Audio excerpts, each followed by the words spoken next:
Now this is the hole that was in the dash, which had the old tachometer in it, and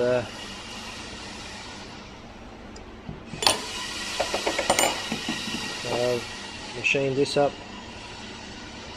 It's really the first part I've machined up on the new mill.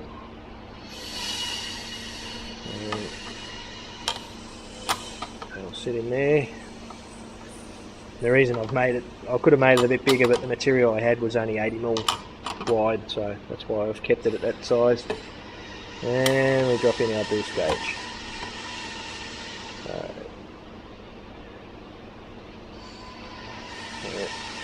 So yeah, that'll be $20,000 for that bracket there. Thanks.